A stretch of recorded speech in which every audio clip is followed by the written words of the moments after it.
Minus 1 minute.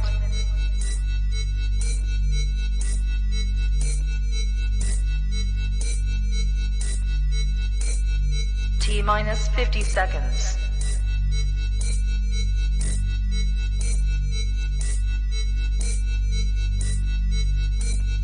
T minus 40 seconds.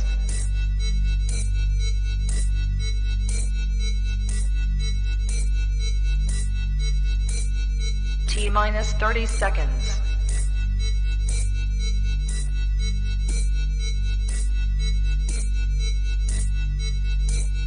T minus 20 seconds.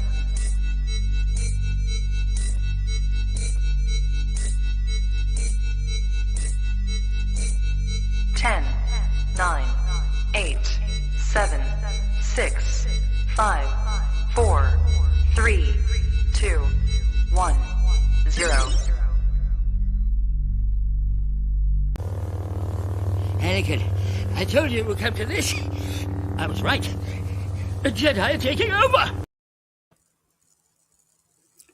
Good afternoon, good morning, and good evening, everybody. Thank you for tuning in. This is Mr. Patriarch coming to you live with an impromptu live stream. Yesterday on my ride up to my undisclosed rural location in the far north, I thought, you know what? I think it'd be fun to have some, it's very nice, but a bit, yes, indeed. Yes, and Tuesday, FA Tuesday is here. Yes, thank you for being here. We appreciate you, man. But anyways, yeah, there's been some interesting things happening in the news. Of course, the American election, various right-wing knife fights over the internet involving characters such as Academic Agent, the Distributist, Anglo-Ortho, and the odious Paul Fahrenheit.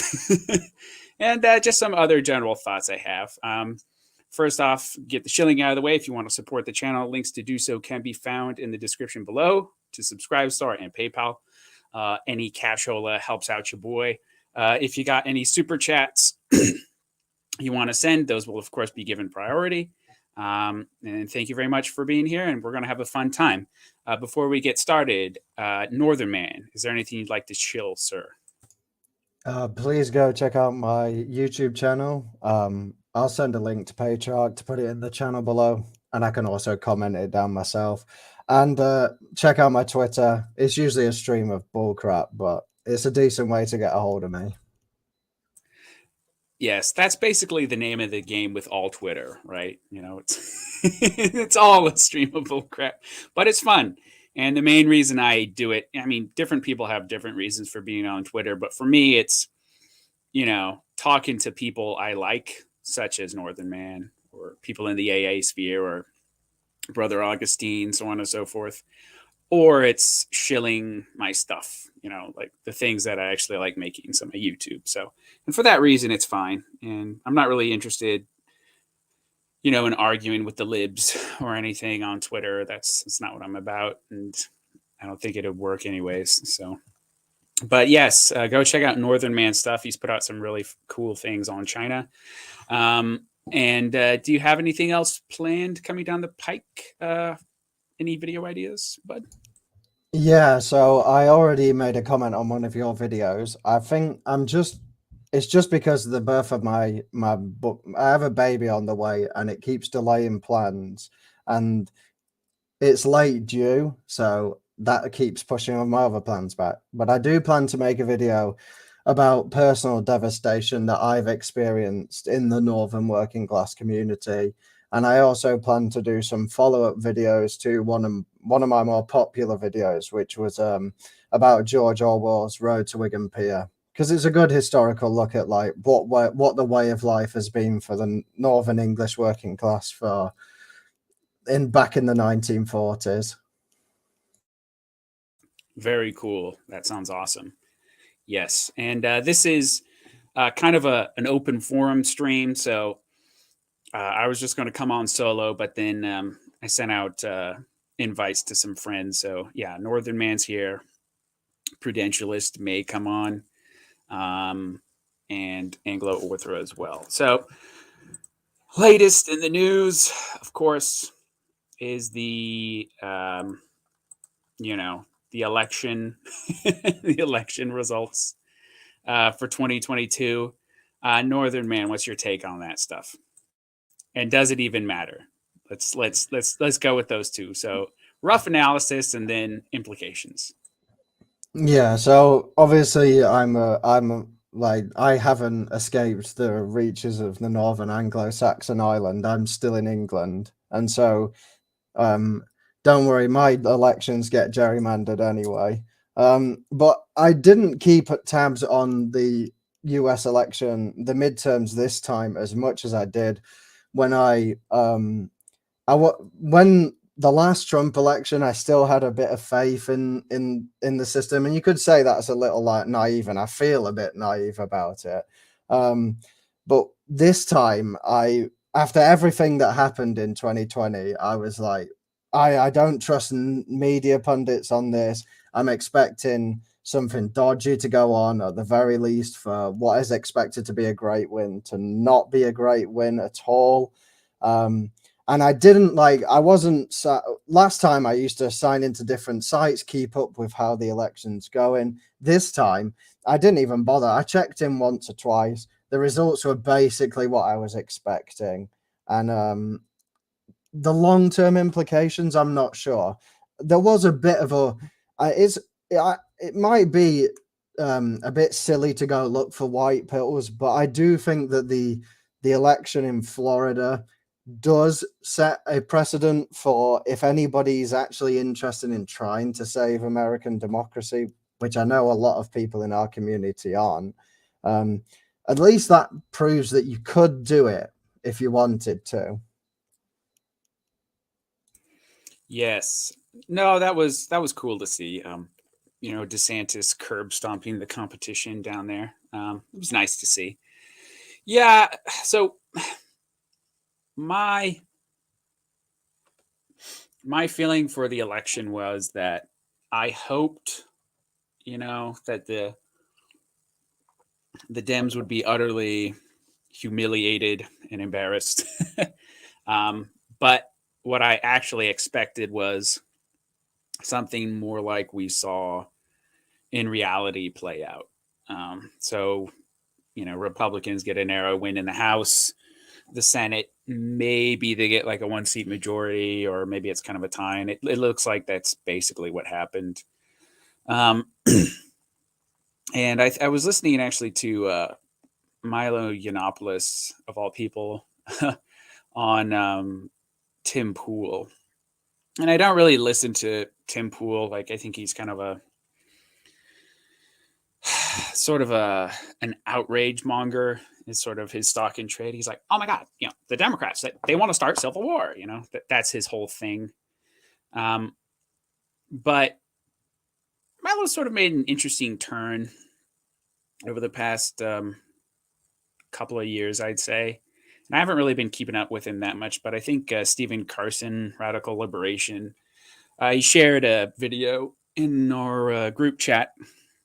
And I gave it a watch, and I thought, no, this is actually pretty good. And Milo's thing was like, the reason why, and Tim Pool's whole shtick was, the Republicans got a majority in the House. They still may squeak by in the Senate. This is a win. Like, the Dems repudiated. And Milo said, no, it's not a win, because what these people, the deplorables want, they don't want to just return to status quo and have like gridlocked government overseen by, the turtle Mitch McConnell and, just like obstructing, the Dems and just like tapping the brakes on the progressive agenda. He's like, no, that Red America doesn't want that. They want to see their opponents humiliated and freaking out and in distress and defeated ultimately. And because that didn't happen, and they had every reason to hope that it would, judging by how bad things are going. This is a defeat for them. And, they're kind of, the wind's sort of taken out of their sails a bit. And I thought that was pretty accurate, which sort of goes on to Dave, the Distributist, had an interesting tweet a bit. I think it might have been. Let me see. When was this dated? Oh, this was dated early this morning. He had an interesting tweet early this morning where he was talking about how the big split on the right is sort of between like blue state post liberals and like red state populists, which fundamentally is kind of an urban rural divide among right wingers. I also apologize if there's any noise in the background. I think there's snow blowing, so it should go off here in a minute. But it's just part of the joys of living in the North. But in any case, I think this is a real thing. So somebody like Moldbug is sort of the token example of this, of like, the blue state progressive who got red pilled, but still sort of sees things in a blue state way on cultural issues and sort of how these problems are supposed to be addressed. And Dave is kind of like that, but obviously much more sound on the social issues. But there's an antipathy between somebody like the distributist and red state MAGA Republicans as to what the right course of action should be. So with the MAGA populists, it's all USA, USA, rah, rah, rah, lock her up, America's back, baby, And then the blue state post-liberal is kind of like, democracy is not going to work for you guys. I wish it would, but it's not going to. And we need to sort of have a different solution. And I think that's an interesting idea. I'm kind of caught between the two personally myself, because on the one hand, I do think voting still matters on the state and local level. And just like an example, on my in my local election up here, we had a ballot initiative for the borough I live in, and it was just one item, and it said, if the borough wants to change laws regulating where you can discharge firearms on public land, they should they put it up for a a referendum, like a vote, yes or no. And I said yes. I'm like, yeah, I would like to be able to have a say where I could shoot my guns on public land. And it's a small thing, but it's nice. It's a nice little thing.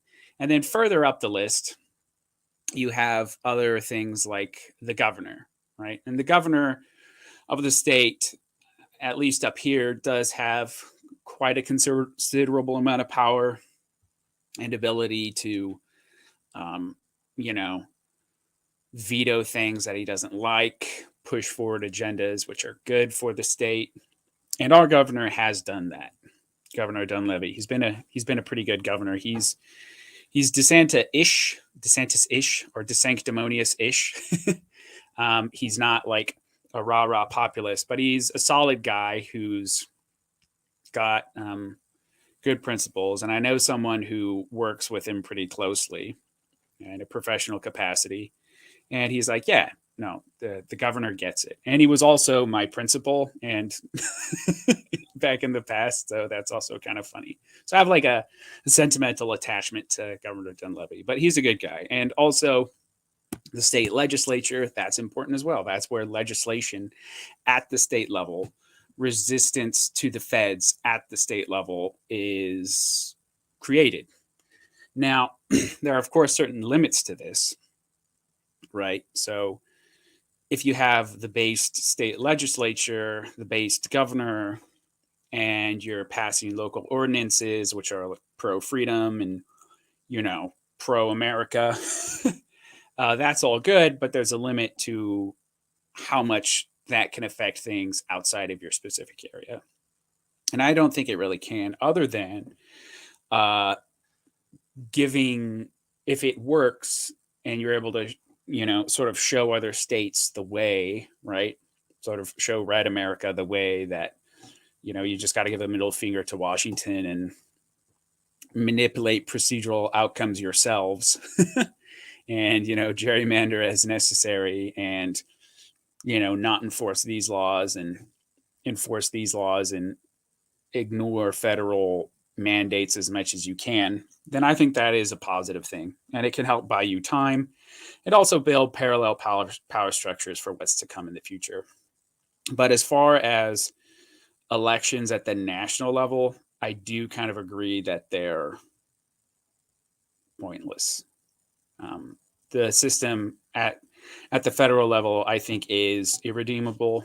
I think it is beyond repair. And the only way that you could fix it is basically taking a meat cleaver to the administrative state, which I see no real capacity for that existing on the Red American side.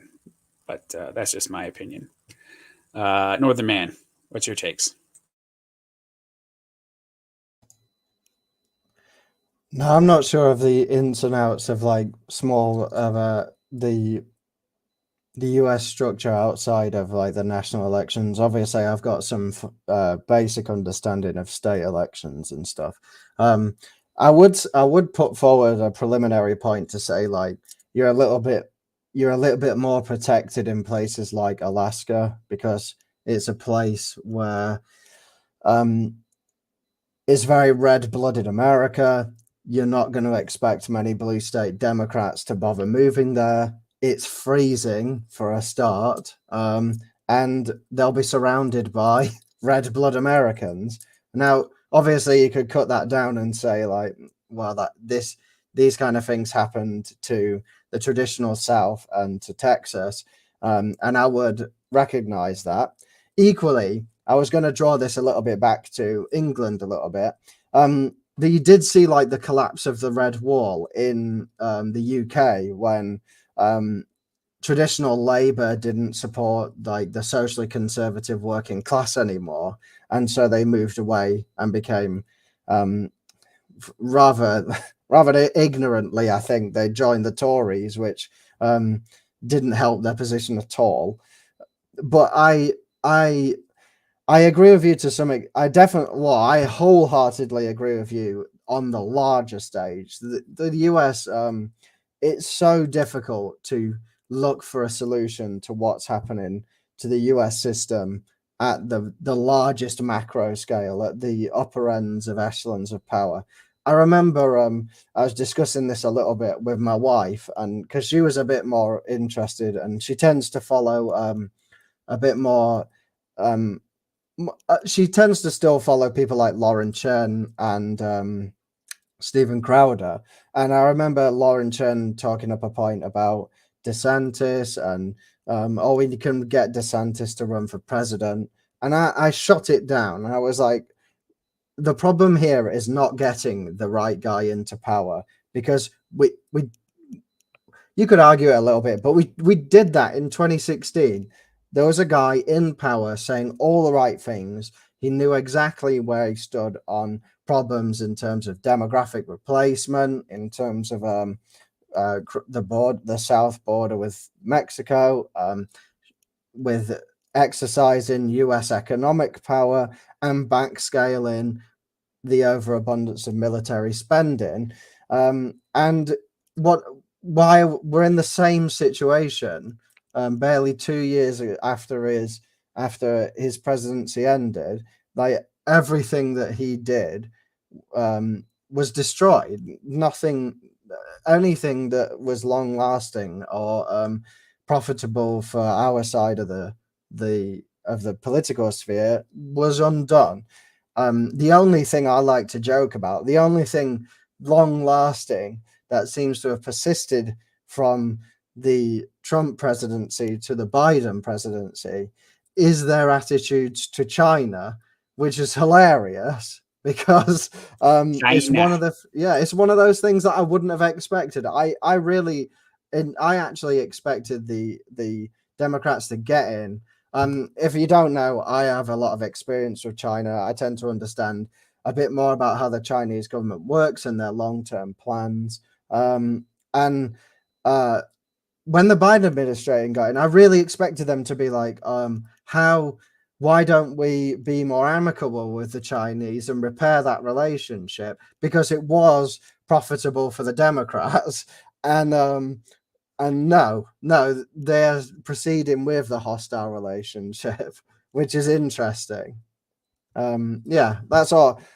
Yeah, but going back on, I think the system is just ruined. I don't believe in democracy. I don't think I have for the last 6 years. So whether I'm a good point to ask on if you could fix the system is difficult. But there's some faith in the smaller election, in the state elections and the local elections. There's a bit more faith there. So this is how democracy dies. With thunderous applause. Yeah. You know what? I kind of wish, because I'm not. I don't. The problem is that is happening, but for the other side, is they use this. They kind of have the flesh mask of democracy and use it for They just use it for pure power politics, which is admirable. I wish that our side would learn that. Yeah, I agree. And to be fair, I think when democracy does finally, get carted off to the funeral home, I think a lot of people will be happy because by that point things will not be very hot. Now, I gotta address this comment here from Tuesday FA Tuesday. Mr. Patriarch, how do you feel about your state becoming a democratic state? Well, I would say we aren't a democratic state. Now, this might be a little misleading. So for the people who don't know, Alaska changed their voting system to a ranked choice voting. And if you look at the House right now, the person winning that is a Democrat. Now, what's deceptive about that is you have a split Republican ticket, okay? So you have Sarah Palin running against Nick Begich. And both of them have about 28% of the vote, So I think Palin is up a little bit, but Nick Begich is not far behind. But Mary Peltola is ahead of both of them. So the problem there is you have a split GOP ticket. So it's almost as if the GOP was running a third-party candidate against itself. And Sarah Palin's an interesting character in Alaska because when she was governor at the time, she was actually quite popular. But then, when she got affiliated with the McCain campaign and stuff, then her popularity started to go down. Sarah Palin today is viewed by some Alaskans, like the MAGA types, as, awesome. They love her. But a lot of other people, even though they're pro GOP or libertarian or whatever, they don't like her, and they really don't like her. But that doesn't mean they're pro Democrat. So this Alaska House seat, and we only have one, it's going to be interesting to see what happens because there was a special election when our longtime Congressman Don Young passed away earlier in the year. And he's one of these guys who had been in politics for like ever, since like the Articles of Confederation. He was a very long time congressman. But essentially what happened was it was the same thing. Split Republican ticket. Mary Peltola came in and not enough people number two'd as their second choice the other Republican. So if they sort of learned their lesson, the Republicans, then Begich or Palin still may win the House seat. depending on who they put as their number two. But if they really hate Palin, for example, or they really hate Nick Begich and they don't put him as number two and they only vote for one person, then yeah, Mary Peltola is going to win. And as far as the election results, statewide, I know presidentially, Alaska's voted very comfortably for Republicans all throughout the Trump presidency. Anchorage, our biggest city, by far our biggest city, it's got about half the population of the state, voted for Trump in 2016. It narrowly went for Biden in 2020, narrowly. And I have it on authority from someone who knows someone who was involved in the election in 2020 that apparently there was some Democrat fortification going on. I'm not sure how true that is, but it wouldn't surprise me. So anyways, yeah. The natives in a lot of the geographically a huge portion of the country, they vote Democrat, but mostly it's for Gibbs. They're not super ideological voters at all. So they're kind of like, and in that sense, they're kind of like more moderate versions of like Black American voters, I guess. But the thing is with these voting, and these are pretty benighted areas, generally speaking. So, you talk about the urban ghettos. These are like the rural ghettos. So there's like no jobs. And it's really sad. Actually, I have kind of a bit of sympathy for the Alaska Natives because a lot of them are suffering at pretty strong degrees of cultural displacement. They don't really fit into the modern world, and they kind of intuitively know that. And their whole way of life was organized around, subsistence. So whaling, caribou hunting, seal hunting, and whatnot. And a lot of their connection to the past was through passing on of these skills and the language and so on and so forth. But the language it still exists, but it seems to be spoken by more and more of a minority of Alaska Natives. And these skills and connections to the past through the subsistence lifestyle are becoming less and less relevant. And some of them do get jobs with like native corporations and work on the North Slope, or maybe they're a fisherman or something. But a lot of them subsist on Gibbs, and it's really kind of sad.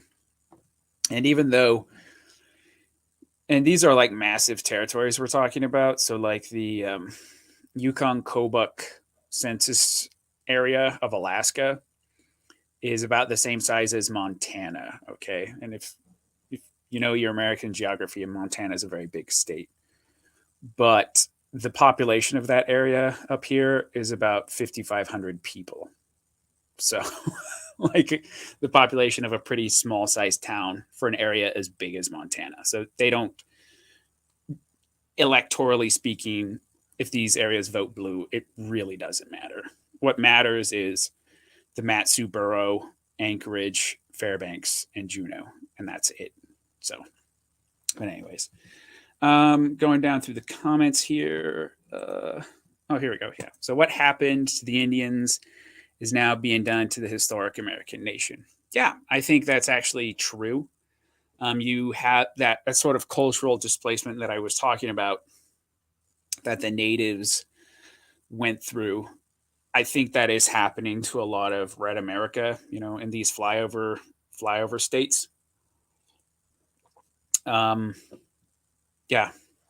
And it's really sad to see. And you see a lot of people becoming disconnected from,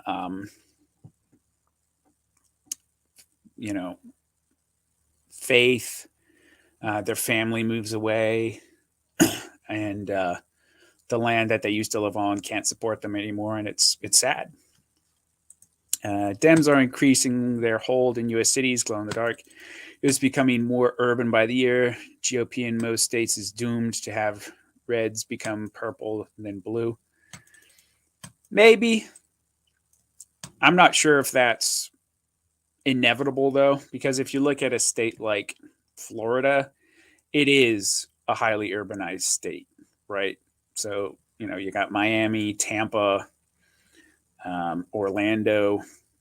Now I know that Orlando does vote blue, but I know Miami-Dade County apparently went for GOP this election. So, and that says something. In Miami, if anyone if anyone knows, right, Miami's a massive metropolitan area. So, Alaska is way down by Anchorage and Juneau. That equals a blue Democratic state. Same thing happening in Montana and Idaho. Also happening in Arizona. Yeah. The thing about that, though, is Juneau's population is stagnant. Okay. So it really hasn't moved at all for like probably the past 20 years.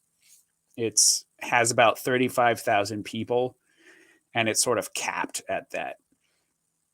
And that's also where the seat of the state government is. So naturally, it's going to attract, wonky Washington types there. Now, Anchorage is interesting because it is more democratic, obviously, but it's also a very parochial place. So you'll have some, what you call them, like liberal art students at like UAA or something who, have their gender ideology and whatever. But by and large, like that's not popular at all in Anchorage. You do have some issues with policing. So with the homeless problem in Anchorage has gotten pretty bad. Most of them, Alaska natives, struggling with like substance abuse and stuff. And they used to like put them in the drunk tank and whatnot. But, since the summer of Floyd, they're like, oh no, we gotta be nice, and you can't put them, in the drunk tank for the night. And since then, yeah, it's gotten pretty bad. So they don't deal with the homeless like they should. And it's going to be interesting to see sort of what happens to Anchorage over the coming, decades. I suspect things will probably get worse there, but that leads me to sort of my next thing where I'm not exactly sure. The future to me is unclear, I guess is what I'm getting at. I basically see multiple scenarios for how the US can go. And I don't really like making predictions. I like sort of sussing out plausible scenarios, and then from that point trying to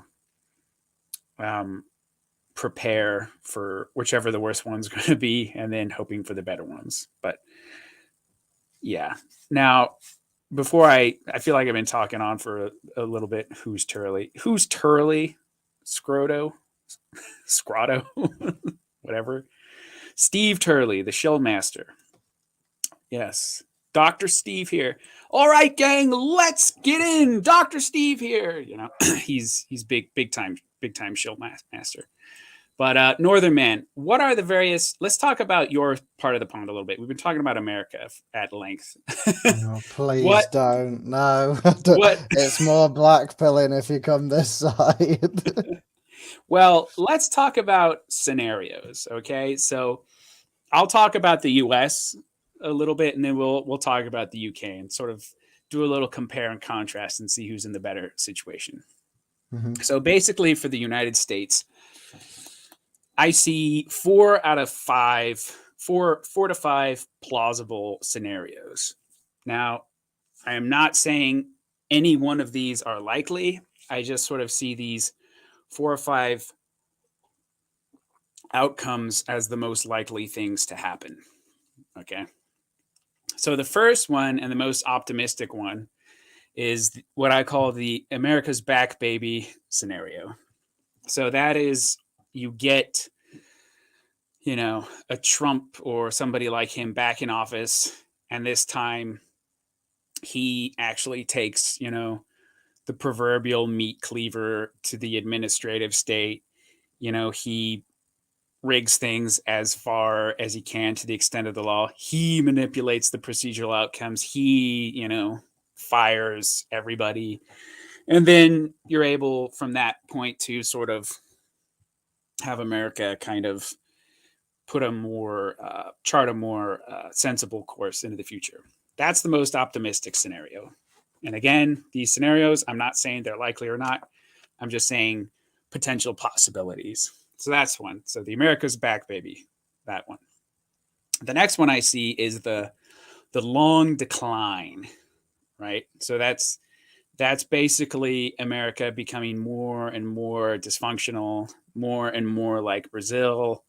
The demographics, basically finally catch up to us, which I think we're already seeing. This election was kind of a result of that, and everyone will, with some justification, be like, "Yeah, well, we're being flooded by minorities," and I'm like, "That's true," but the two big villains in this most recent election are single unmarried women and Zoomers. Like those two groups, when you combine them together, make up a very large portion of the electorate, and particularly the single women, one that votes a lot. And they're overwhelmingly progressive. And so as those groups, coupled with the minorities,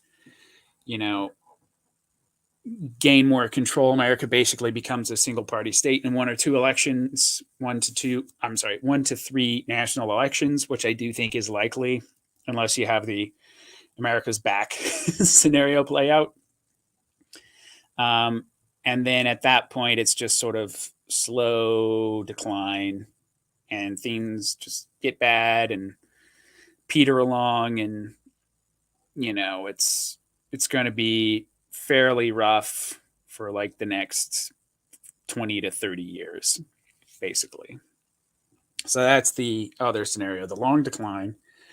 The other one is that we have some sort of catastrophe happen, which can manifest in a few situations.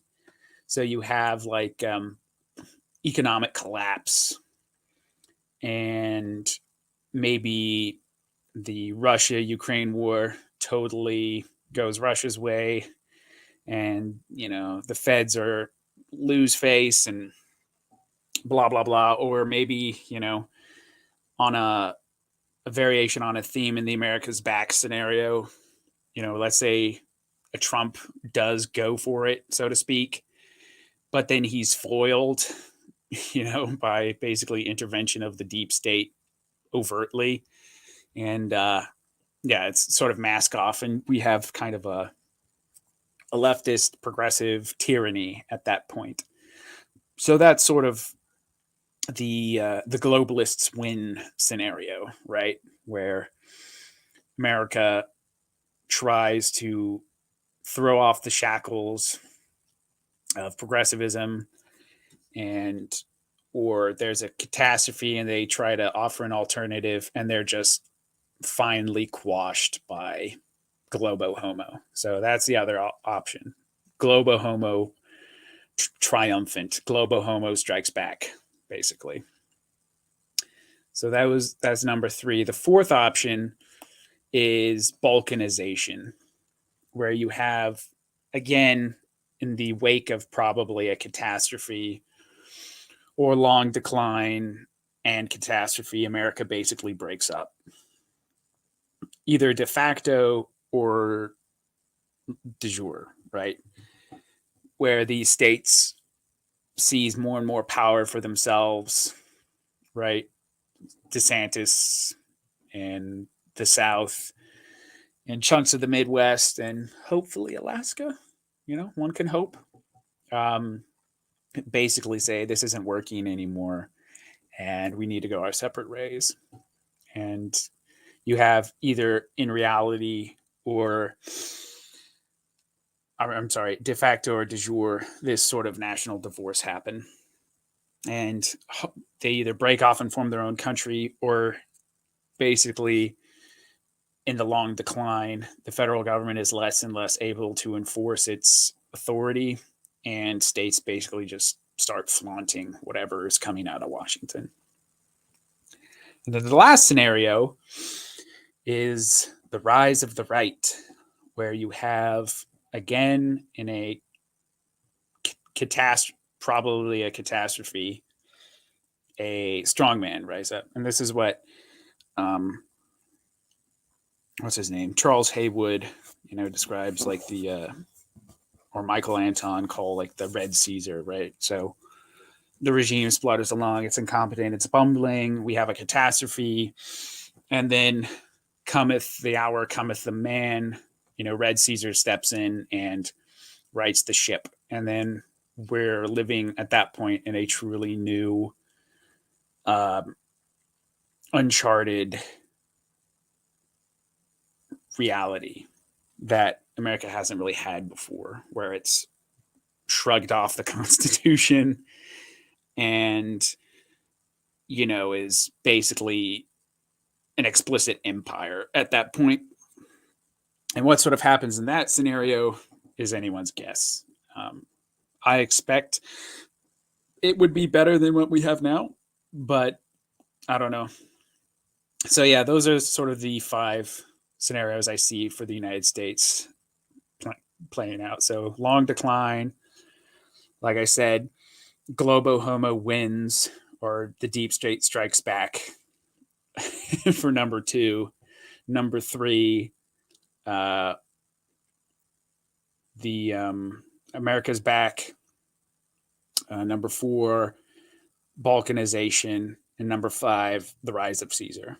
So out of all of those, the one I'm scared of the most is the is obviously the Globo Homo deep state strikes back, where they basically, full speed ahead on the Great Reset, all that sort of stuff. Yeah, and fortunately up here, I think I'm able to weather that better than most people, but it's still not anything I want for my country, my state, or, something for my children to contend with. But those are the possible futures I see for America. Now, Northern Man, what are the possible futures that you see for the UK?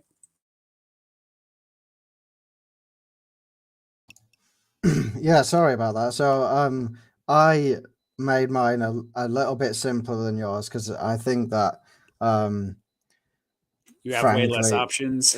Yeah, like although that might be a positive, to be honest, because England has its safeguards in terms of tradition.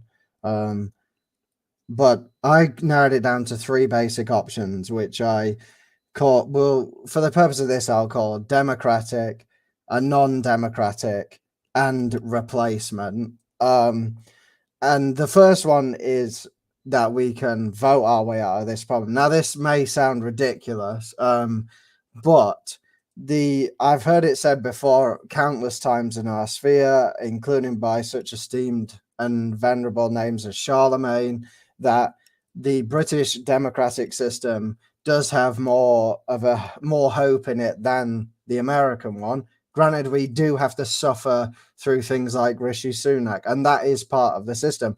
But that could also be used in our own, for our own benefit as well. Essentially, because in the British system, unlike in the US system, when you vote for a leader, you don't vote for the person, you vote for the party. And so that's why we end up with the likes of the absolute brown shill that is occupying the seat of Prime Minister in our country at this moment. But it would work in our favor if we found some democratic options. And it has happened before. Like I said, the red wave was destroyed in the north, and I really hope, although I'm kind of black-pilled on that, that the working class will see, will not return to the Labour Party to help that problem. And we've seen parties come and go in our system. Go and have a look at what happened to the Whig Party, for instance. But moving on from that, there's a non-democratic option. Now, this has been bounded about by people like Sargon, that the king could get involved, and that is a genuine option for us. That could happen. I don't think it will happen with Charles. It was going to take some serious destitution for the monarchy to then decide to intervene for the sake of their people, but that more surprising things have happened in English history than that. It could happen, and equally, it could happen that we have like a coup or something. If you look up things like not Lord Mountbatten's coup that happened, these things can happen in British history. Equally, they don't usually tend to go in our favor, but hopefully, maybe they will. Then the third option's the black pilling one, but that is just replacement. And I don't mean like, I just don't just mean demographically, although I've harped on about that enough in my own channel. 1 in 6 people in the UK are already born overseas, and that 1 in 6 doesn't even count legitimized overseas British citizens, so people who have lived here long enough to claim citizenship. So yeah, and if it's not in terms of racial replacement, then it will be in terms of just like replacing the traditional working class with a chattel class that just consumes. That is the worst option, and probably the one that I would most hate to come about. Obviously, the other two weren't so bad, but yeah, of the three, I would probably prefer the second, because the first one is a long, hard battle, and the British democratic system is so entrenched, and so it doesn't just the British democratic system doesn't start at trying to win an election. It starts at going to Eton or the Oxbridge schools, and so you're already involved in that system by the time you're barely a teenager. So it's a long, hard battle. But equally, the second option's probably the most unlikely, because I don't think that the current monarch will step in. As much as I like the signs coming from Charles, I don't think he's that kind of king. I think he's very much going to follow in his mother's footsteps. So yeah, I think that those are the options for the British system right now. Yeah, no, I think that's likely. What you're talking about, it would be nice to see, the return of the king, so to speak. And I don't. It looks like the democratic process in the UK is even more hopeless than ours, to be honest. Because at least here you're able to get fairly competent local governments elected who do have power, whereas that doesn't seem to be the case in the UK. Yeah, the great replacement thing, that seems possible. Sorry, but yeah. In America, I think that's already happening in a lot of places. But the thing is with the demographics in the United States and the mass immigration replacement, it's going on, but a lot of that is concentrated to a few areas, like California, the East Coast cities, New York City. Some of the Sun Belt is getting re-Hispanicized again. Arizona, New Mexico, etc. But if you look at the middle of the country, especially much of the South, and Alaska is weird because it's always been kind of like, because it is a frontier state, it attracts a lot of internal migration, high native population, then also like, Chinese railroad worker type of immigration as well. So it's always been kind of a mixed bag, but its demographics are pretty stable, historically speaking. So I don't think the Great Replacement is as big of a deal here, nationwide, I mean, as it is in the UK. It's a similar sort of thing in Canada as well. So Canada is letting in a ton of immigrants, but the thing is basically all of them either go to Toronto or Vancouver. Vancouver's on the west coast, Toronto's sort of on the east coast, and like the big middle part of and western parts of Canada, Saskatchewan, Alberta, Yukon Territory, have basically no immigration. So it's going to be interesting to see sort of how that plays out politically over the coming decades, whereas these certain areas of blue America or urban Canada become more diverse and cosmopolitan. Will the red provinces of Canada, I don't know if red, but will the more sort of conservative provinces of Canada and what remains of sort of red America in the middle parts of the West, the South, and Alaska, will they try to break off? It's an interesting thought, but I don't know. What do you make? Because I know that everybody will roll back to South Africa being like not the primogenitor, but like the example to draw from in this scenario where whites were a demographic majority and now they're a minority. Do you think that circumstance will play out more often in the states that are facing this kind of demographic change, or do you think that it'll be entirely unique? Yeah, so I don't think it will be as despite the naysayers out there and the people blowing the alarms about demographic replacement, like Krogan or things like that. Having lived in South Africa for about 5 years, I can assure you that most of America will in no way experience what it is like to live in, a South African style society, probably ever. You will have pockets of South Africanization, in certain urban cities, and maybe other pockets sort of here and there. But the vast majority of the country will never live in a South African future. Of that, I'm pretty certain. And the reason is you got to remember that the population groups we're talking about are very different.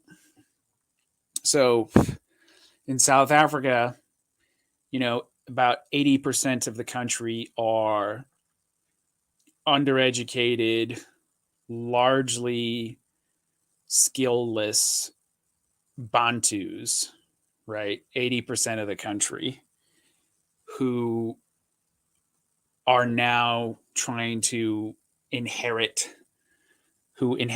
a system of administration all at once with sort of the responsibility to try and run that thing. And obviously it's been an extreme failure. The United States is very different, both in terms of what it is now and what it's likely to experience demographically going into the future. What the United States is going to experience going into the future is less extreme. So the transfer of power is going to be more gradual, for one thing, to these minorities who will, over time, develop a plurality. And that's the other thing, too. There's no racial... America is probably not going to have any racial group over 50% ever in the future. It's going to be different competing groups. Arguably, and almost certainly, these groups are going to have higher levels of competency than, like I said, what you find in South Africa. So that's interesting. And also, I think a lot of the racial animus which exists between some of the Black South Africans and like to say white South Africa, which is not a majority opinion, by the way. But there is a small, maybe 10-20% of the country, which does have kind of a bone to pick with sort of white South Africa. But these people who are flooding into the United States right now, they don't care. What does like a Mexican care about, the legacy of slavery in the United States? Nothing. He couldn't care less. Or what does like a Chinese immigrant care about the plight of American Indians and blacks in historic America? They don't care at all. Let's be honest. So, yeah, I really don't expect the South Africanization of the United States to happen. It will in parts, but not on the whole, because of the competency of the people who are coming in are relatively higher. The racial resentment, historically speaking, at least, just really isn't there. And blacks, at the end of the day, will probably stay where they are in terms of representation in the country at 13.5%. They've stayed there, and they're probably going to remain there, and they're probably going to become an even smaller minority as people from Latin America and Asia come in to replace not just us, but them as well. So that's my take on it. Yeah, I agree with you. The reason why when I said about the replacement thing in the English context is because I think that there's a difference in England between, say, I said this on my Twitter maybe a few weeks ago, saying that like my genetic lineage on the British Isles goes back to prior to the birth of Christ, and so you can say all you want about Britain has always been a nation of immigrants, but when you have to contend with people who have been here for that long, saying that they have a right to change and have a right to a political say in their own nation, and also one of the things that baffles me is, like you were saying, like these kind of things, like the British Empire and slavery, they can be used to bludgeon the elite classes in England, because so many of them feel like they live on ill-gotten gains, and a lot of them do live on ill-gotten gains. But equally, the majority of England has no association with slavery. The majority of people here don't care about that topic and will quite happily vote for social conservatism if it actually is an option. The problem, of course, in the UK is that isn't an option. There's no major party in the UK that offers a socially conservative platform. None. No, there isn't. And yeah, that's a sad thing about the UK, because I'd be much more black-pilled if I was in the UK than I am in the United States. I don't know. Maybe that's why I'm so zen. I don't. You guys have your own unique problems. Now, the thing is you do have, like you mentioned with the the Return of the King scenario. That is a possibility which the UK has, which America does not have, which if it were to actually be enacted and taken seriously, if the monarch was to say,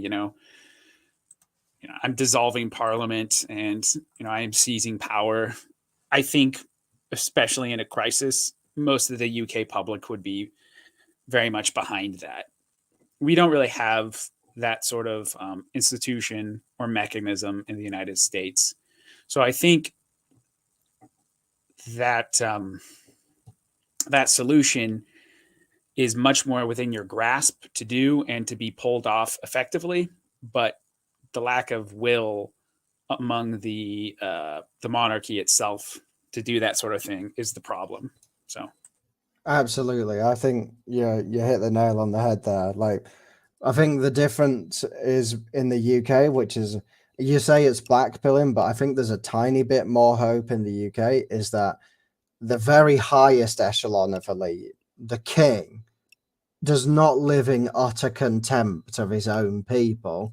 I actually think King Charles loves this island, appreciates its history, acknowledges its traditions, and loves the people that live in it. The problem is that he knows the machine he's up against. If he turns there are the history pages are littered with kings that have turned against Parliament and been killed for it or been exiled for it. And I think that takes a lot of the will out of the governing class.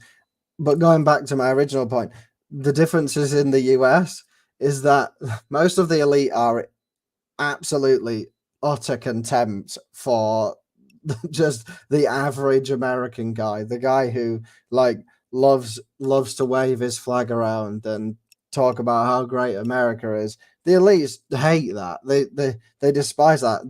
They would rather you just shut up and consumed product and voted for the party that voted for them again, so that you gave them more power. yeah, no, it's bad. It's bad. It's rough, but equally, I think that the Americans don't get rolled over as easy as the English do. I'm sure Mr. D will say like the amount of times that the British public have just cocked because the government said they should do something is astronomical. There's just so many embarrassing times. Yeah. Now there is I'm going back through the comments here. Someone left a good point. Where was it? Scrolling up. While I'm looking for that, glow in the dark USA not turning into Qua USA is a really low bar to clear. Yeah, no, it is. But I'm just saying that let's call Qua USA, right? The South Africa USA, the nightmare scenario. Demographically speaking, I don't think it's not going to happen. We are being demographically replaced in a lot of areas, but they're not the same type of people that you find in South Africa. I think it's odd as well because I don't know how lit I'm allowed to get on your stream, Mr. Patriarch, but I'll try and use more soft language on this. Yeah, and you can use euphemisms. You know? Yeah, let's just say there's a certain demographic in the US which is used by the elites in power to bludgeon people into voting a certain way at the moment, and we all know what that demographic is. And we've seen certain quote unquote saints of that demographic constantly pictured in the media. What that demographic forgets is that the demographic that comes in from the southern border has even more contempt for that demographic than the one that already exists in the US. Yep. I mean, that's true.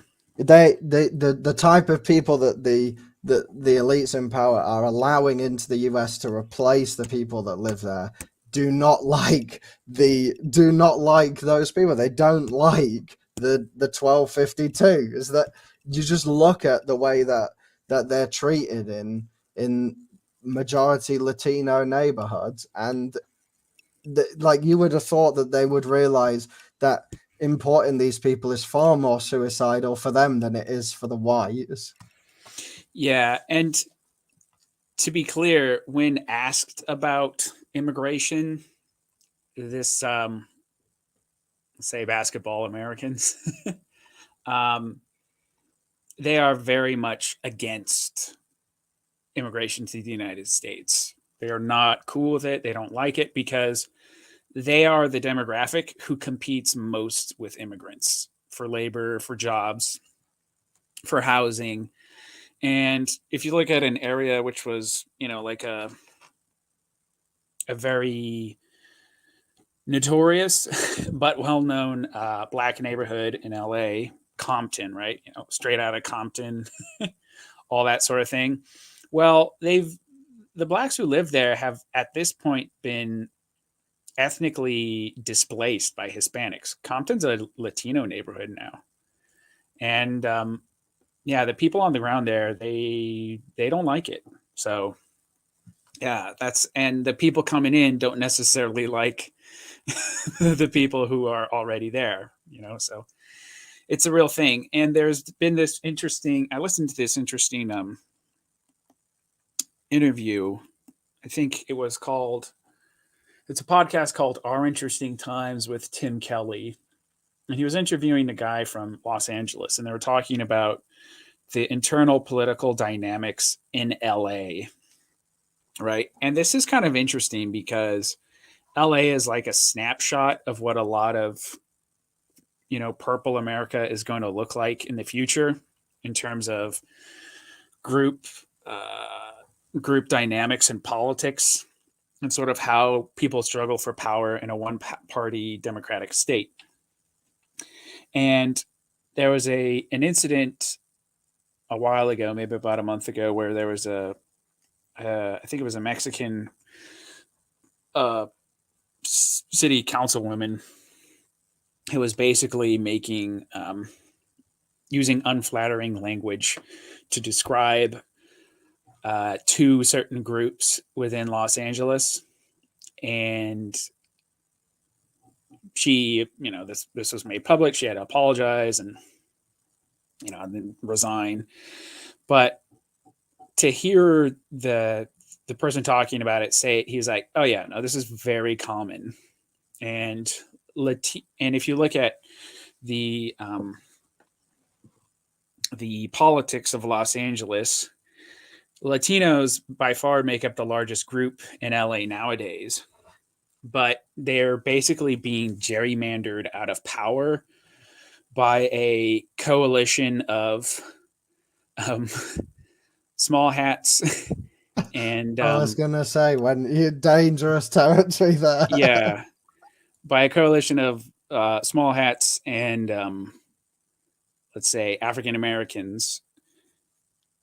And as a result of this, even though Latinos make up, like I said, a growing, increasingly large segment of Los Angeles, there's overrepresentation of small hats and, African Americans in the political structure. And the Latinos are actually pretty pissed off about this, which leads to, again, this sort of interracial animus. And some of the Latinos were kind of looking sideways at kind of the small hat influence in LA, and who used, African Americans as kind of a client group. And then you have also the progressive whites who are kind of in a coalition on this. And so you have like this weird situation where it's like a one party, right, government in LA, but it's heavily divided along ethnic ideological lines, where on the one side you have the growing Latinos, and then the others you have small hats allied with progressive whites using blacks as a cat's paw for their political purposes, and gerrymandering and doing things to try and actually keep the Latinos out of power. So it'll be interesting to sort of see. And if you imagine chunks of America that look like that in the future, and you have Latinos who don't care, like I said, at all about civil rights or the legacy of slavery, or making, African Americans feel good, or even really that concerned about stepping on aren't too concerned about the sensibilities of, let's say, small hat interest groups. That's an interesting scenario, and I'm not exactly sure how it's going to play out. And talking to the guy, or in this interview with the guy in California, he's like, "Yeah, out of all the groups in LA, the Latinos are actually the least debased. So they have problems, like gangs and stuff, and different issues that manifest in different ways, but they're less debased than the sort of white progressives or the African Americans. And if they did get power and were able to wield it, it might actually end up making LA better than it is now. So, but I don't know. I mean, on that point as well, one of the like most perplexing demographic phenomenons that I think comes out of the US, as somebody who is how's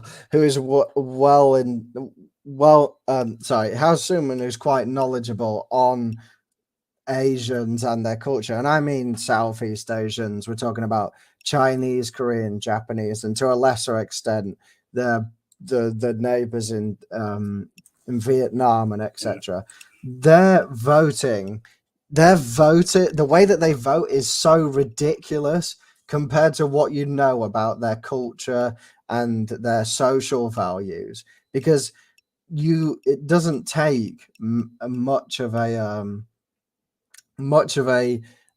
conversation with these people to realize that they don't buy into the liberal disease on a family level. They usually buy into it on a political level, like, oh, my freedom, my democracy, those kind of like smoke and mirrors. But they don't buy into the don't have a family, don't have kids kind of liberal disease. But they still vote Democrat overwhelmingly. I think I saw that it was something like 80-20 or even worse with the Asian demographic in the US. And I think that's purely because their whole idea on that is just, I'm a foreigner, foreigners don't vote Republican, I'll vote Democrat. I can only assume that's the line of thinking, in the same way that that Islamic fundamentalists overwhelmingly vote Labour in this country. Yeah, that's a good point. Now, something DJ says here, I agree, Mr. Patriarch, talking about the Latinos, I think.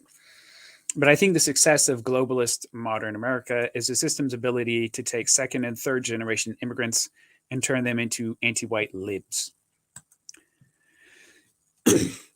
I would agree that has been successful up till now. But as things become more, I'm trying to find this comment. There was a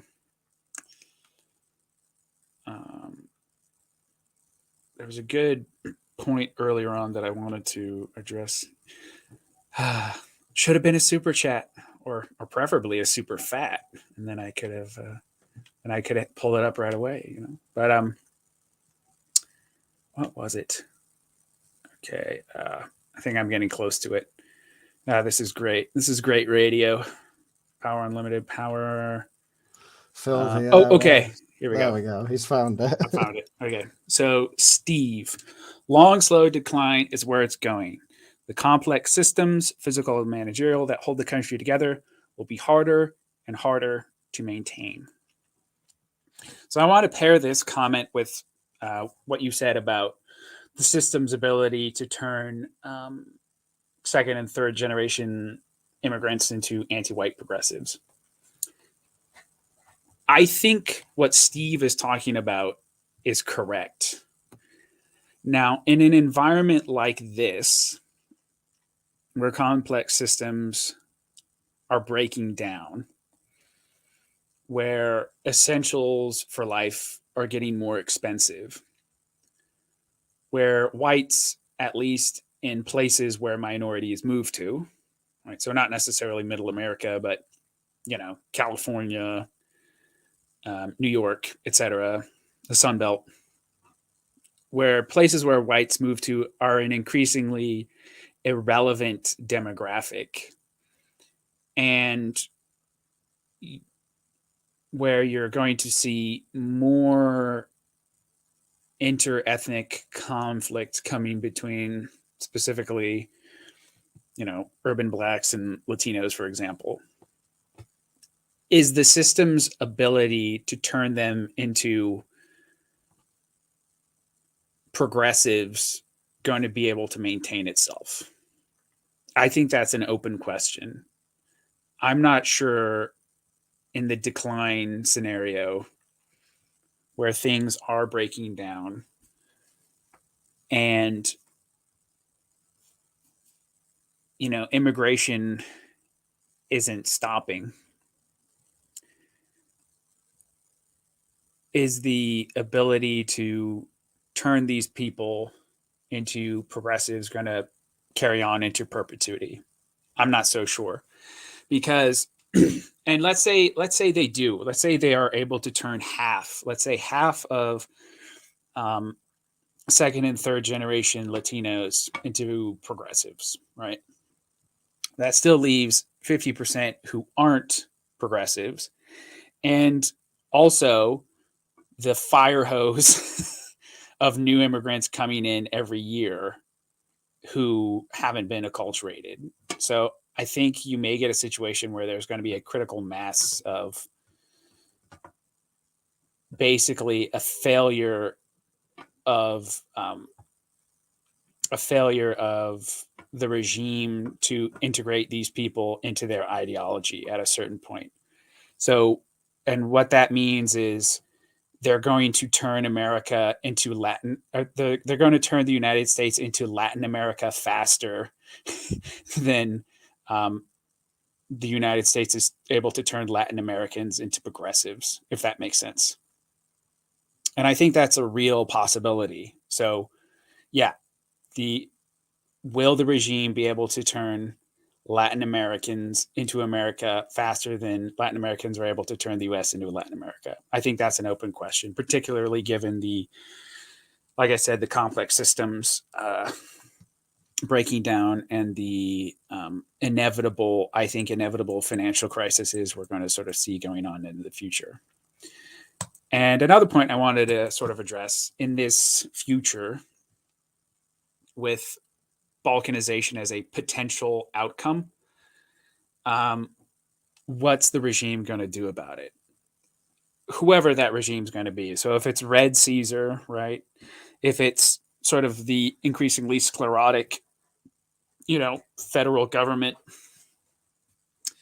or if it's, Globo Homo strikes back, how would they actually respond to real deal balkanization? Now, the distributors' point on this was that there's way too much power at stake for the elites to let Red America go. So the natural resources, the strategic locations, the military assets, blah, blah, blah, blah. And I think about this with my own state. So like a dream of mine would be for Alaska to sort of, break off and become like the way less gay version of Canada, essentially.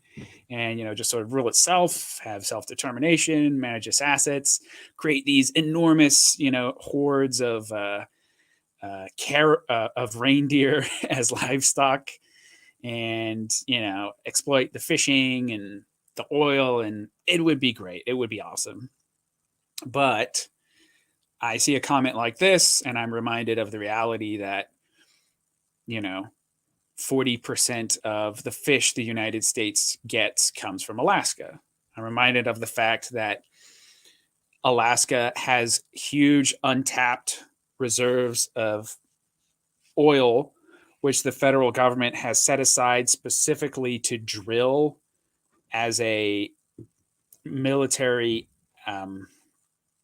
stockpile in the event of a war and like supply chain breakdowns. There's literally like a huge portion of the Arctic North Slope, which is earmarked for drilling by the federal government in the event of basically a military economic disaster.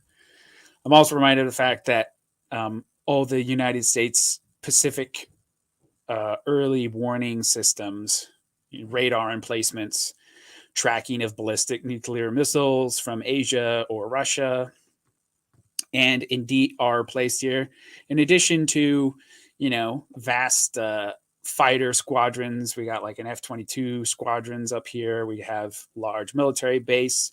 We also give the United States government access to the Arctic and thus a seat at the table for, Arctic summits and stuff like that. And there's also nuclear weapons here. I don't know if you guys knew that or not, but there are like legit, GoldenEye style missile silos in the United States. I'm sorry, in Alaska. And there's most northern deep water ports that the U.S. has, blah, blah, blah. So you take into account all these different interests that the regime has just in this state, right? Not to mention anywhere else. And would they let us leave? Probably not, which makes me sad, But I think that if you had a situation where the only way I see a state like mine or being able to break away is if it was part of a collection of states breaking away, right? So I don't think the regime would allow, Alaska to just have a referendum and be like, all right, we're leaving and we're taking all of this military hardware and assets and strategic interest and blah, blah, blah with us. I don't think the feds would let that happen. But if the whole Midwest, the South, and Alaska broke away, that might work, because then at that point there's a balance of forces there, which might just sort of force Washington to say, okay, you guys can leave. And then in that environment, if Alaska was to break away from whatever new polity it was to be a part of, I think it would face the same problems. They'd see the resources, the strategic placement, and be like, no, you guys can't go. So, but anyways, that's my take on it. I agree. Unfortunately, I think that if there was I mean, there's historical evidence as to what happens to secession anyway, and I see that playing out again if that option was ever tried, but in a far more destructive. I mean, it was the bloodiest war in U.S. history, and if it tried to happen again, it would probably beat that war twofold. Yeah, and even if because I doubt people would be as gung-ho about it as they were in the past, because there was like a real belief in, nationalism, preserving the Union then, which does not exist now. But just the nature of modern technology and what's able to do to other people is pretty frightening. So you wouldn't even need like a whole host of enthusiastic volunteers for the regime, For sure. And I think that you've already seen several examples in the media that the powers that be have done it in Europe and in the US, of just being able to turn people's opinion on a specific whether it be demographic, whether it be people who believe a certain thing, political ideology, even like specific sports fans. It's just, if they can make somebody into an evil enemy that needs to be dispatched, and then justify military intervention because of that. Yeah. Now I'm sort of going through the comments here, and I was hoping that Anglo-Ortho would be able to join us for the knife fights among the right discussion, but we could just go at it ourselves. And this is the 3 points sort of highlighted by Dave the Distributist as sort of the Christian, anti-Christian thing, right? Personally, I see this in reality as kind of a non-issue for the simple fact that like pagans in real life have infinitely less wealth, power, and influence than Christians do. I mean, it's just a fact. Like, and they never will, I don't think. And they conceive about that, but I mean, they're irrelevant as far as I'm concerned. You know, they have some interesting. Some of them, you know, on the right have some interesting takes. You know, they can have some pretty good analysis, you know, all about and whatever. But in terms of them actually having wealth, power, and influence and being able to change things, I mean, they're nobodies. So I don't actually get all that worked up about them. And there's a pagan in charge of this country, the Patriarch. So don't underestimate the power of pagans. Oh yeah. Well, yeah, Mr. Sunak. Yeah, all the pagan bros should be excited. You know, I'm sure old Rishi knows about the Kali Yuga, right? You know, all that sort of stuff. And this is kind of here's a comment. So from Julius Flavius, kind of a pagan name. I don't know, but Dave's Christianity has a major flaw when he is open to miscegenation because they share religion. So the thing about miscegenation is it's always existed for one thing, but it's always been a minority occurrence. So where you see miscegenation be popular is basically with male settler populations, right? So that's basically how the coloreds came about in South Africa. Is you had Dutch, German sailors in the pay of the Dutch East India Company arrive. They build the port, and there's no women around except for the locals. And local women are better than no women at all. So they breed with them. And I think that's, you know, just naturally going to happen. And outside of that, you have interbreeding throughout history. So if you like read the Bible, I was reading the book of Numbers, and Aaron and his wife, I think, were kind of pissed off at Moses because Moses's wife was Ethiopian. And Moses was like, basically, get off my back. And then God like gave Aaron's wife leprosy, and then she had to repent, and then, you know, healed her of the leprosy, and blah, blah, blah. So anyways, my point is that a certain level of miscegenation has always happened. It will always happen, but it will always be a minority. That's why I'm not too worried about the, you know, mass miscegenation thing, because if you look at it now, right, what are the mating strategies of progressive white women? Right? They don't. I mean, they just don't. that's exactly it. There is no mating strategy for progressive white women. They don't have children, right? Okay. How about white women who have kids? Oh, they overwhelmingly marry white men, you know, and you'll have like a minority of them who will, you know, might marry a Latino man, and then they have kids who pass, right?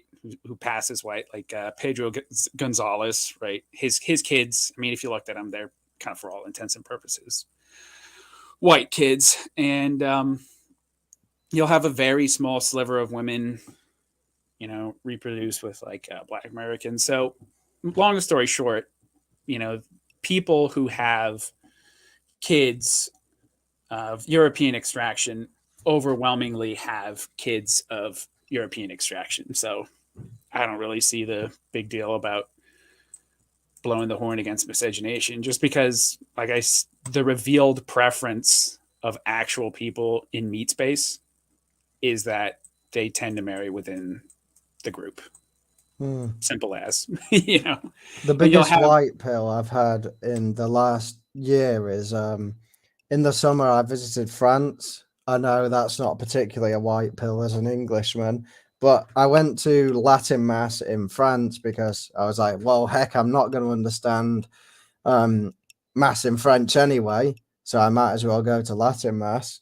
And I've never seen a church full of more kids than that church. So breeding does happen and preferential breeding does occur, and it doesn't take much to go to these places and see how many kids these people are having. If a and it was young couples. These women weren't like wizened gray haired old bags. They were young blonde women with 3 or 4 kids before even getting to the late part of their 20s. So I know that, yeah, I know that obviously there's some debate in our side between the likes of AA versus the likes of Edward Dutton, saying that breeding strategy isn't necessarily a way you're going to win this, because by and large, whites had the most ethnic coherency at any time in history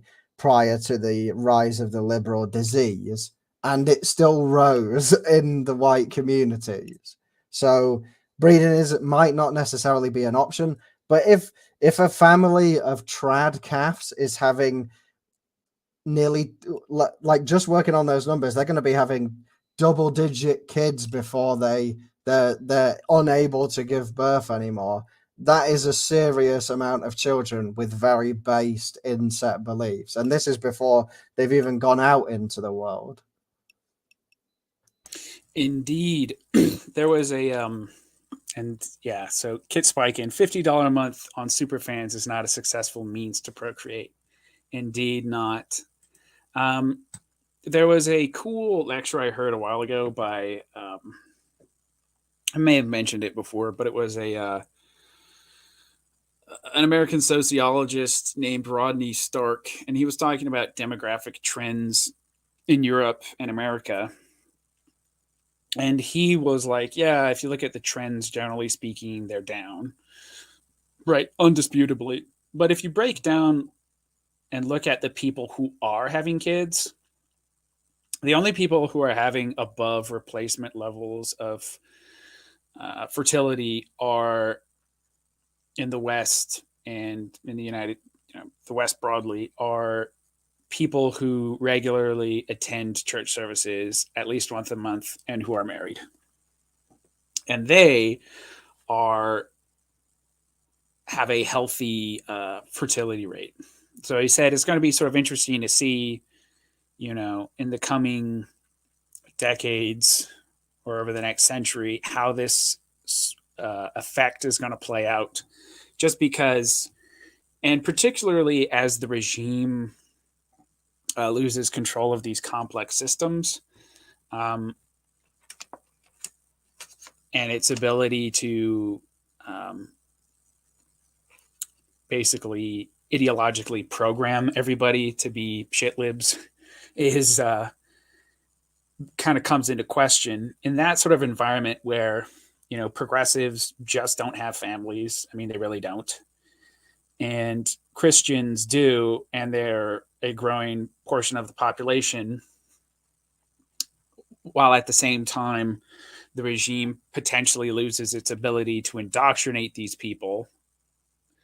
What's that future going to look like? I don't know, but I'm not exactly black-pilled on it again. For sure. I think, like you say, I feel like when you raise a generation of kids for whom degenerate materialist liberalism is the same kind of boogeyman as the ones from our generation, like, what are they going to grow up to be politically? Especially if they're endowed with deeply traditional religious and spiritual willpower. Like, if those parents in that church have 10, 12 kids and their kids have that many children, like, you already create a village. And I know that you could my country imported 1 million people last year, so like it's hard to birth 1 million people. But equally, when we're not on the total precipice of the darkness, like, it's looking bad, but equally there have been just as many times in history where it's looked bad and flipped around, and I feel like there is still an inkling of hope that this attempted demographic replacement of our people would just be turned around once people become more conscious of it. Yeah, no, definitely. And I see another thing. They'll be endowed with state ideology in schools, though. Maybe. Yeah, that's total bollocks. I don't know any of these people who send their kids to public school. They don't trust the state. Yeah, so that's sort of one of the things since the coup. The amount of homeschooling has exploded in the United States, and it hasn't gone down, I don't think, since the schools have opened up. And in my state, at least, and I think increasingly more so in other states, things of like school choice are sort of becoming more of an issue. So, yeah, I don't know, and it's just, will the lies of the regime be as convincing when they're unquestionably in control and things are turning to shit everywhere is my question. So in the same way, like, honestly, with sort of the fall of communism, right? So the regime is clearly unopposed for all intents and purposes. It has total control. It has indoctrination, but as things get shittier and shittier and the cynicism of the regime and its lust for power become more and more apparent and it can't deliver, the propaganda just at a certain point stopped being convincing to anybody, you know, including for a lot of people within the regime itself. And I think it's an open question about whether that will happen in the US or not. I think on a long enough time frame, I think that is probably going to happen, you know? So yeah, the ideology is important and whatnot. Beyond a certain point, I don't think this can go on forever for the same reason like communism ideology after a certain point was no longer convincing. It'll just cease to deliver, and the people will know it, especially in sort of a one-party state environment. And even the people who run the regime will stop believing it at a certain point. For sure. And like, what happens when the state's just unable to afford this level of public education anymore? Like, that's becoming a serious reality in my country.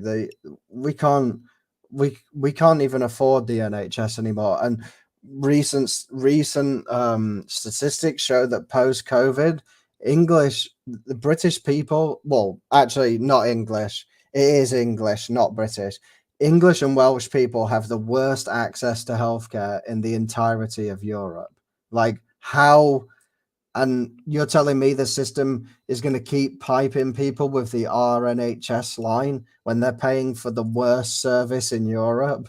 It won't last. Like, people are already pretty black-pilled and moany about the National Health Service in England prior to COVID.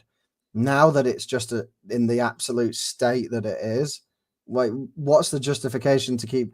And that just knocks on to other areas of the government. Like, how long before public education is just unaffordable because we can't justify it anymore? How long before? I mean, I look at military scale backs in the UK as well. The UK scaled back its armed forces again in 2022, despite Mr. Johnson, not Boris. I want to get out of those habits. Despite Mr. Johnson putting another billion or so, some ridiculous sum into the military, they still scaled down the armed forces. They can't afford it anymore. And this will have knock-on ramifications across the whole society. Yes, that's certainly true. The big elephant in the room that I think gets avoided in a lot of these sort of right-wing political circles is the financial reality of the world at this point in the debt-based monetary system.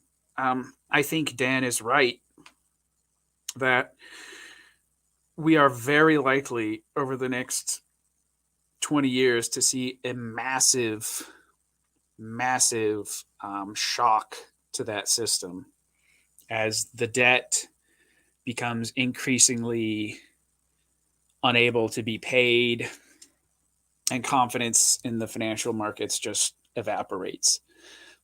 What that will create on the back end and what that means for the regime and its institutions is not at all clear to me. I do not, other than the fact that it will have less control than it does now.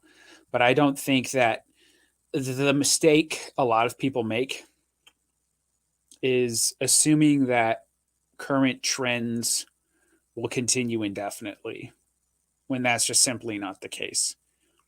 You know, a society degrades to a certain point until there's a snapback.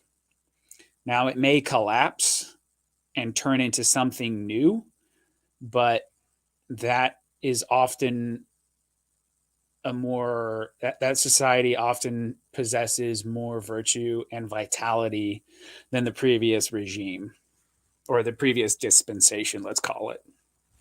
And so I would be careful about assuming that things like this can just sort of go on forever, because I really don't think they can.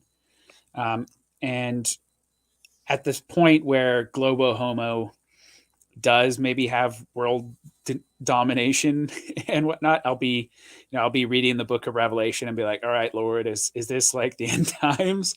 But until that actually happens and you have real sort of like end times prophecy stuff happening, I trust in the sort of cycle of history to course correct a lot of these things. And it's going to be bad and it's going to be shitty, but I just think that the ideology of the regime is up against reality so much in terms of human nature, in terms of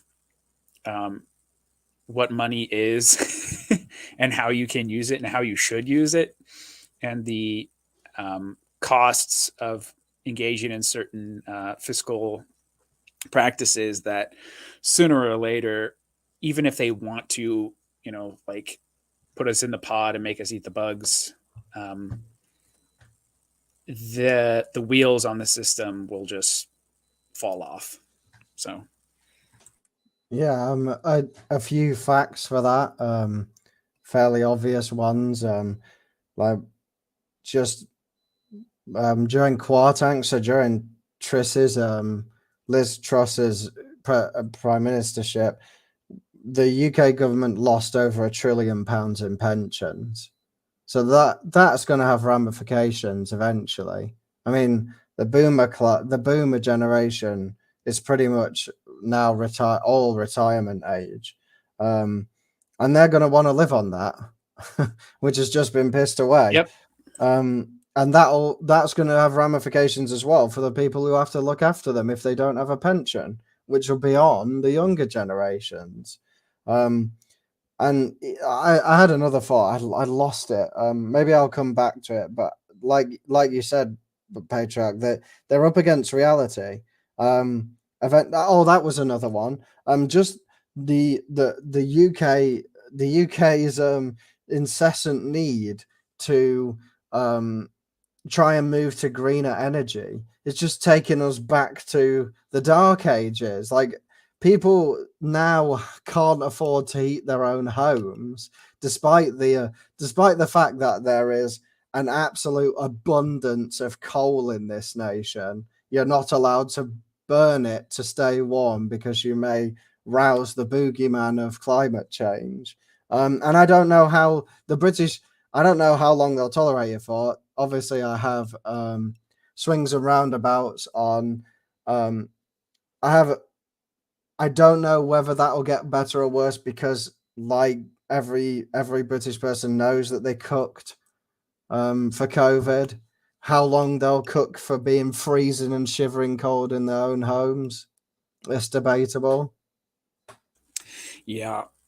No, I agree. So and that's the thing. That's why I'm not so much into there's all these different factors, and the world's a very complex place, right? And we sort of know generally, I think we can all sort of kind of agree to a very broad cyclical view of civilizations and sort of how they operate, right?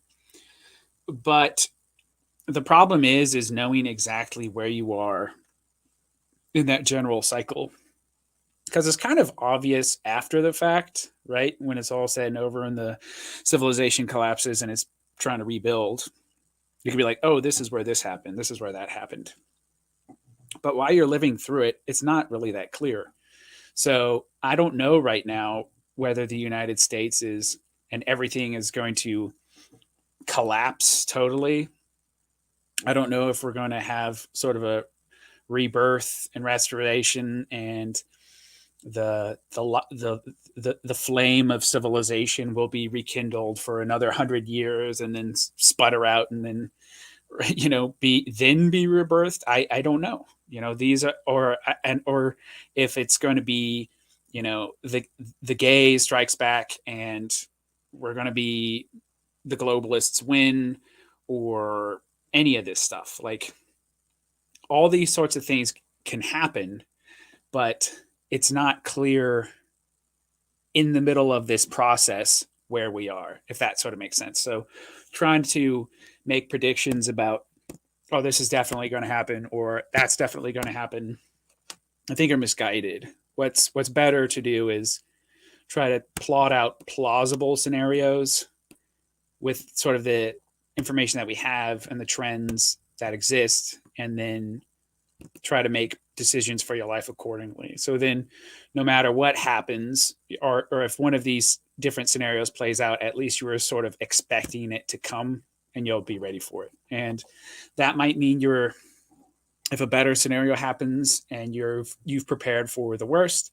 you're much better able to take advantage of the opportunities in sort of a rebirth scenario. Or that, if the worst happens, at least, it doesn't catch you entirely off guard and you're able to insulate yourself. So that would be my my advice. Scenario plan, don't prognosticate. Don't look at the crystal ball. Think about what's likely to happen, or what are plausible outcomes, if not very likely ones. What are plausible outcomes, and then sort of prepare for those accordingly. Now, as we sort of wrap up here, because I see we've been going on for almost 2 hours, and this has been really cool. I've enjoyed this, but I think we're going to be tying it off here in a little bit. But last thing I sort of wanted to talk about on the whole right-wing knife fights issue. So we, dismissively discussed the Christian anti-Christian one, the blue state versus red state populists, the urban rural thing. We talked about that a little bit. To sort of touch on that again, I guess, I don't know. Like, my advice is that American democracy at the top is dead. Unless you have an executive take control and then basically, like I said, take a cleaver to the administrative state and really make some radical changes. But it doesn't look like we have an opportunity to vote for anyone like that. So, things are just going to putter along as usual. And if we do have an executive who does do that, he will probably be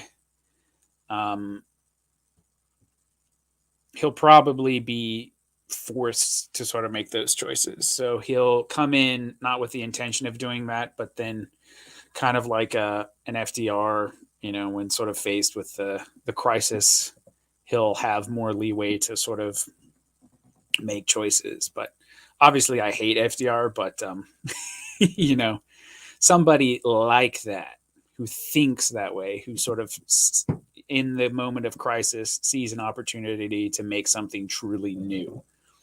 So that can actually happen within the system technically, at least the system as it exists at a face value level, where you still have like a president and blah, blah, blah. But in reality, what you're doing is you're rejiggering the whole system to be something entirely different. That can happen, but whether or not we can vote for somebody like that, or if it's just going to occur, I'm not sure. Or if, like we said with Red Caesar, where that can sort of take place. But I don't know. I think, the populist versus blue state post liberals thing. I think you need both. So the populism, the voting, like we said, works at the local level here, at the state level even, and it does make a difference for people's lives. But nationally, wait for Caesar, I guess. So your thoughts on that sort of blue state populist versus blue state post-liberal versus red state populist thing again, just sort of to summarize it, I think we close off here. The most glaring problem I see with that alliance of trying to be like allying with the Democrats because they're good in power is not like, don't cozy up to an enemy that would be willing to slaughter you to gain more power. And equally, don't cozy up to people who you will eventually have to engage in pure violence to survive. It's why I always say that I think it's a mistake for devout Christians to try and make alliances with fundamental Islam. It's why I think it's a mistake to cozy up to people who just hate you and your ideology. Don't cozy up to them because they have power, because power's flippant and it moves. It's guided by the hand of God to whoever is chosen to wield it at that time, and it could easily change. And the last thing that you want is for you to cozy up to blue staters only to have the power torn from their hands and you be stood on their side of the aisle. Indeed. Yeah. And speaking of trying to make deals with people who hate you, for the sort of hardcore anti-Christian types on the right, I just, why engage? Like I said, they're irrelevant. So just, okay, that's nice. I'm a Christ cuck, step over. I don't care what you say. So I'm not going to get worked up about that. It's, I don't really see, and I think this is a problem of being on the internet too much. I can see sort of what these people are saying and then look around at my reality and be like, yeah, you're wrong. And I can also tell that, you may have like your following on the internet or whatever, but in terms of the real world, real wealth, power, and influence, you're not a serious person. So, and I'm not saying I'm a serious person, but I'm saying people who are serious people have more of my ideas and they're actually making changes, So anyways, yeah, that's that. And the last one I want to do for fun on the Right-Wing knife fights was the monogamy versus PUA vitalism debate. Dear. So this has been a kind of a contentious issue between, I think, distributist and academic agent a little bit. And, Red Hot, friend of the show, love you, man. But I guess we have some disagreements. But this one, again, it's kind of pretty easy for me. I just can't get worked up about it too much because it's like, if we read scripture and history, it's obvious that horniness and rutting young male female behavior has always been a thing, right? And one of my favorite just kind of goofy funny lines from the Bible was, I think it was Paul was writing to the Corinthians, and I think one of the first things he says when he's writing this epistle, he's like, "It has been reported to me that there is fornication among you," which sort of implies that even within the Christian community, this is something that, historically and today they struggle with, right? So you have like literally an apostle like horny bonking the congregation of Corinthia, telling them to stop, being such horn dogs, basically, and repent. It's just a normal fact of life that this is sort of one of those perennial human struggles, and I think it's there's been periods where it's waxed and waned, where society has more control of this vice, and periods when this society has less control of this vice. And the difference though, in the past compared to today, is that it was assumed if you, let's say, got a woman, or if you were caught fornicating, that there would be a lot of public shame heaped upon you, heaped upon the woman. The father might demand satisfaction. You might have to pay recompense. He might kill you if you're, we're in Brazil in the 1950s, so on and so forth. But this sort of thing just kind of went on, and, you were called to repent. And if you got the woman pregnant, it was universally understood that you would marry her and, lay in the bed that you made for yourself. And that the only honorable thing to do was to sort of take responsibility for the fruits of your fornication, so to speak. And I think recognizing this struggle in humanity, the horny struggle, as sort of this perennial issue we have to deal with, while at the same time acknowledging that, ordered human sexuality in sort of a more Christian understanding of it is optimal, and it's productive, and it's good and healthy, and channels that sexual energy into something constructive rather than indulgent and potentially damaging on the back end. So that's my sort of take on it. Northern Man, you got anything you want to add? Yes. I think that the problem with trying to look, even as a practicing, and I consider myself devout, but it's hard. You also have to admit you're a sinner in some circumspects as a Catholic. You have to concede that it is a natural male drive, unfortunately, that you just want to procreate with everything female that's attractive. It's in fact, it's true. Yeah, I admit it. Like, obviously the Lord created us with great sexual drive, and especially if you're a high testosterone man, especially if you lift weights and you're good at sport, you're going to be driven even more with the just pure horny. The problem with then getting rid of monogamy is that it's not really the case that what happens is you're going to have like lots of lots of like multi-women marriages. I don't think that'll be the outcome. I can't foresee what happens is that you get one seemingly alpha male with lots of females.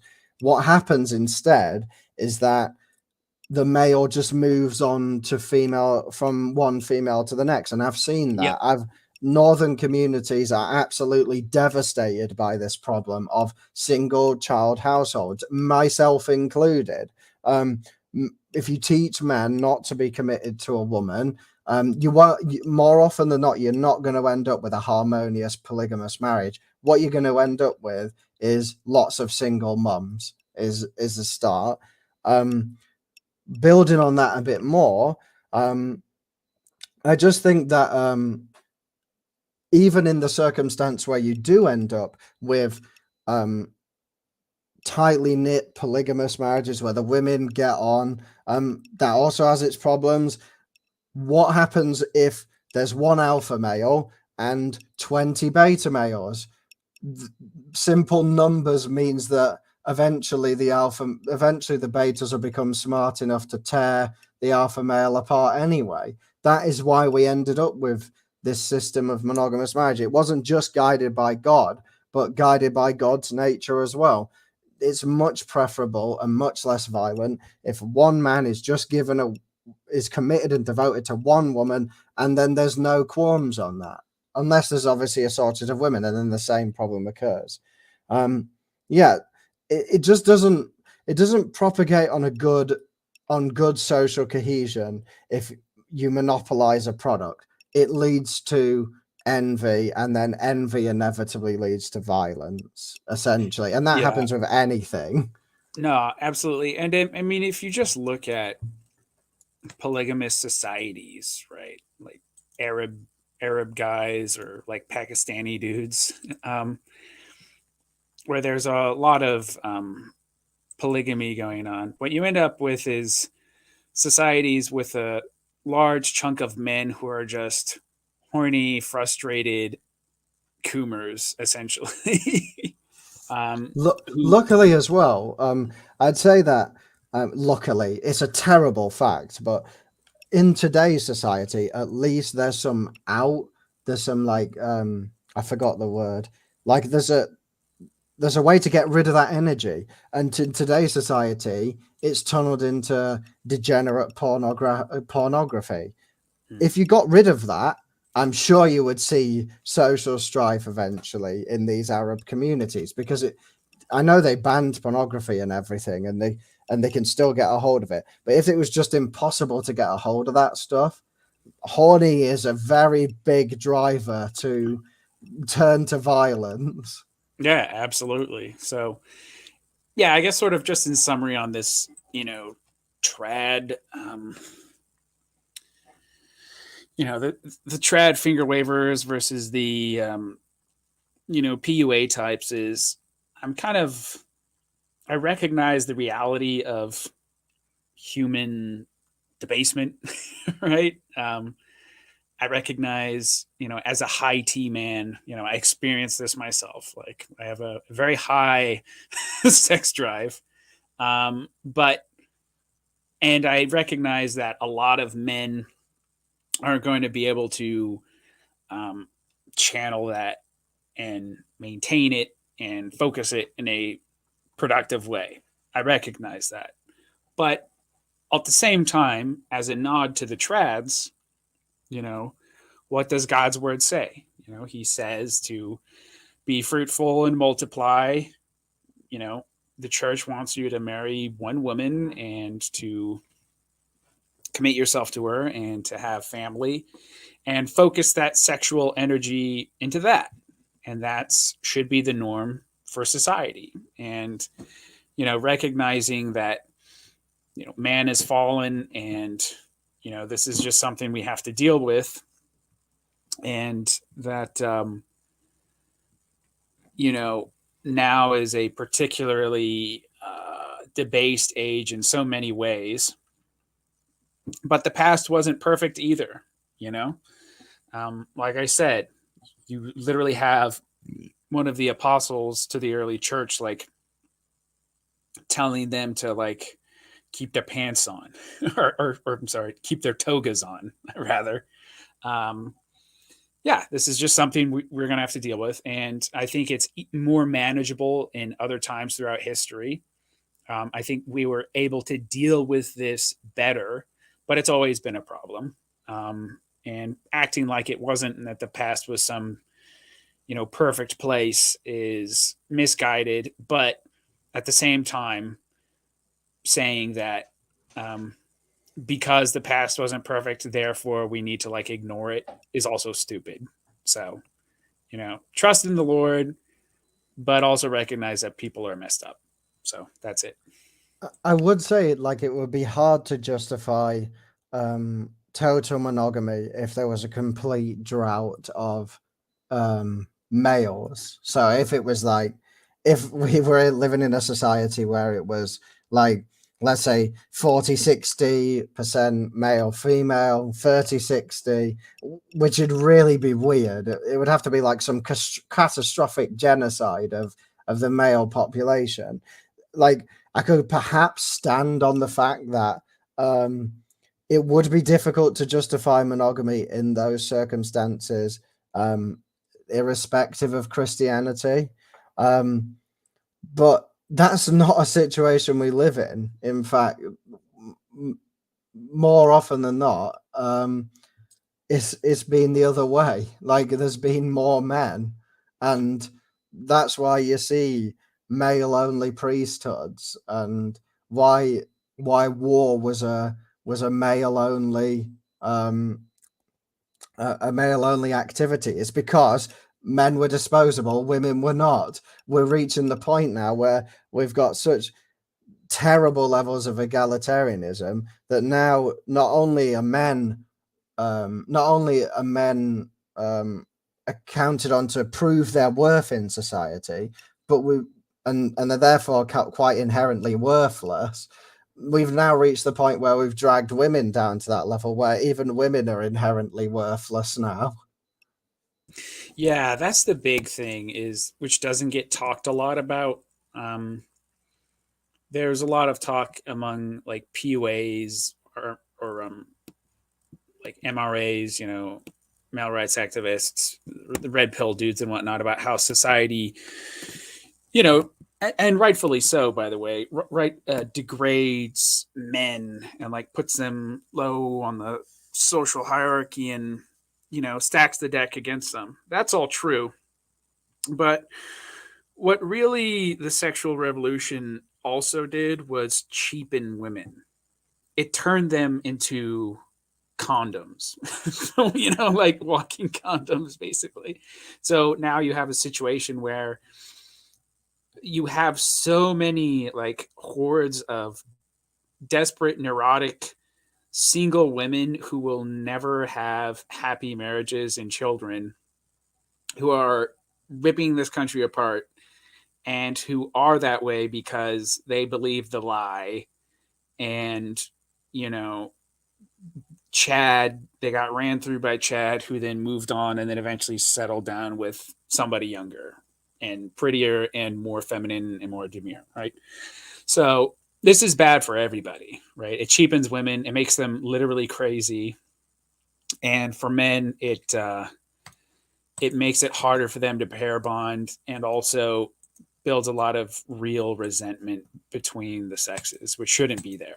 And, like I said, the horniness was an issue in the past. It will always be an issue, but at least we had healthy ways and social institutions of trying to deal with that, mitigate it, and channel that energy into something more productive, or at the very least dealing with it in a better way. So I've decided it's a certified hood classic. So I don't know what you're talking about, but I am going to assume that you have decided that this episode, this stream, is a certified hood classic. So I will accept that. And on that note, we are going to bring this certified hood classic stream to an end. Any last words, Mr. Northern Man? Yeah, check out my channel, check out my Twitter, and above all, commit yourself to things you can actually change. Go to the gym, find a woman, have loads of kids, make yourself smarter, insulate yourself from the destructive ways of the earth for now. And hopefully, if you lay seeds now, then later trees and flowers will flourish from them. Amen to that. Thank you guys for everyone tuning in. This has been a lot of fun. Thanks for watching. I had a pretty good turnout for a unplanned live stream, but I enjoyed this, and maybe we can do this again sometime before too long. Thanks again, everybody. Have a good night. Thank you, Mr. Northern Man, for coming on, and I'll talk to you all next time. Patriarch.